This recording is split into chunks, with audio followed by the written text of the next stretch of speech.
সকাল সকাল এক কাপ ব্ল্যাক কফি নিয়ে নিয়েছি আর সাথে ছিল স্টেশনের কচুরি, যেই কচুরির দোকানটা এখন বাণীপুর যাওয়ার রাস্তায়। আর তারপর হঠাৎ করেই সাডেনলি প্ল্যানে ব্যাগ গুছিয়ে নিয়েছি আর রেডি হয়ে বাইক ট্রিপের জন্য বেরিয়ে পড়লাম।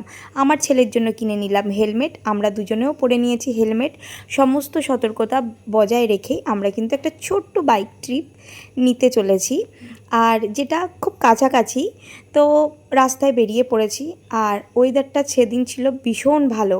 পুরো আকাশ ছিল মেঘলা আর কিছু কিছু জায়গায় মনে হচ্ছিল দুর্গাপুজো একদম কাছে চলে আসলে যেরকম আকাশে মেঘগুলো ভেসে বেড়ায় ঠিক তেমন লাগছিল। আর আকাশটা দেখে না এত ভালো লাগছিল, এত আনন্দ হচ্ছিল মনের মধ্যে।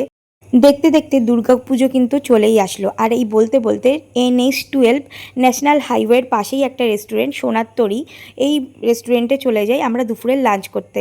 সাথে যেহেতু আমার ছেলে আছে তাকে কিন্তু আমার খাওয়াতেই হবে টাইম মতো, আর আমাদেরও একটু রেস্ট হবে। তো প্রথমে গিয়েই আমরা অর্ডার করেছিলাম ফ্রেশ লাইম সোডা, আর তারপর অর্ডার করেছিলাম চিকেন ভর্তা আর বাটার নান। সব কটা রান্নাবান্নাই ভালো ছিল। তো এই যে আমার ছেলে তো সুস্থভাবে বসার ছেলে না, তো ও গিয়েই দুষ্টুমি শুরু করে দিয়েছিল। আর ওর জামা প্যান্ট মাথার চুল কিচ্ছু এক জায়গায় থাকে না। ওর বাবা ওকে যতবার ঠিক করে দেয় ও টেবিলের তলায় ঢুকে যায়, ও মাথার চুল ঘষে ঘষে নষ্ট করে ফেলে। জামা প্যান্ট তো গায়ে কোনো জায়গায় ঠিক জায়গায় থাকে না।